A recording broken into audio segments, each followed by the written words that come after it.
Hello নমস্কার এবং welcome বন্ধুরা। তাহলে কি আপনারা ভাবলেন যে জিদ্দা জন্মদিনে কোনো অ্যানাউন্সমেন্ট আসেনি?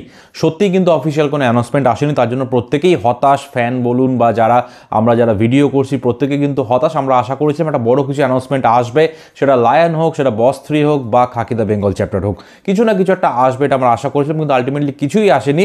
কিন্তু তার মধ্যেও কিন্তু কিছু এসছে।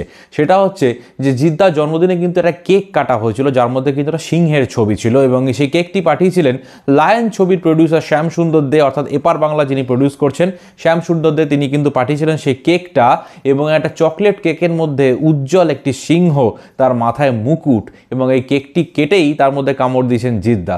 অর্থাৎ এই কেকটিকে দেখে তিনি ভীষণ খুশিও হয়েছেন এবং কেকটি ছবি যে পাবলিকলি এসছে সেটা নিয়ে তার কোনো আপত্তি নেই। অর্থাৎ তিনি কিন্তু আনঅফিসিয়ালি জানিয়ে দিলেন যে লায়ন কিন্তু হচ্ছে। এবং শ্যাম সুন্দর দে যিনি প্রডিউসার শ্যাডো ফিল্মসে, তিনি কিন্তু বলেই দিয়েছেন যে তিনি আগেও বলেছিলেন হচ্ছে, এটা কিন্তু আরেকবার তার তরফ থেকে কনফার্মেশন। এবং এই ছবিটার কাজ কিন্তু জানুয়ারি মাসে ফ্লোরে যাবে। জাহাজ খোঁজা নিয়ে একটু প্রবলেম চলছিল, আমি আপনাদের বলেছিলাম, সেটা কমপ্লিট হলেই কিন্তু জানুয়ারি মাসে এটি ফ্লোরে যাবে। এবং এটা কিন্তু দু বাংলা মিলিয়ে একটা বড় প্রজেক্ট হতে চলেছে এবং এটা কিন্তু একটা গ্র্যান্ড স্কেলে শ্যুট হবে। রায়হান রাফিও জিদ্দাকে শুভেচ্ছা জানিয়েছেন জন্মদিনের দিন, এবং রায়হান রাফি জিতের কোলাবোরেশন দেখার জন্য আমরা সকলে এক্সাইটেড থাকবো।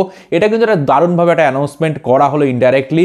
সুতরাং ডাইরেক্টলি কিছু না বলেও ইনডাইরেক্টলি একটা ছবির যে প্রমোশন করা যায়, অ্যানাউন্সমেন্ট করা যায়, সেটা কিন্তু জিদ্দা দেখিয়ে দিলেন। এবং এটা নিয়ে কিন্তু মিডিয়া যথেষ্ট এক্সাইটেড, মিডিয়া কিন্তু হাইলাইট করেছে, জিদ্দা কিন্তু হাইলাইট করেনি।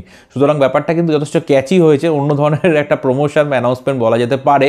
অফিসিয়াল অ্যানাউন্সমেন্ট আসবে অবশ্যই, কিন্তু এই অ্যানাউন্সমেন্টটাও কিন্তু একদম ইউনিক ছিল। এবং জিদ্দা কিছু না কিছু জানালেন যে লায়ন আসছে, এটাই আমাদের খুশির খবর। এবং অবশ্যই লায়নের জন্য আমরা ওয়েট করবো। দুই বাংলা মিলিয়ে লায়ন মুক্তি পাবে, একটা বিরাট স্কেলে শ্যুট হবে। সো আপনারা কতটা এক্সাইটেড সেটা অবশ্যই জানাবেন। ভিডিওটি ভালো লাগলে চ্যানেলটি সাবস্ক্রাইব করে পাশে থাকবেন। দেখা হবে নেক্সট ভিডিওতে। বাই।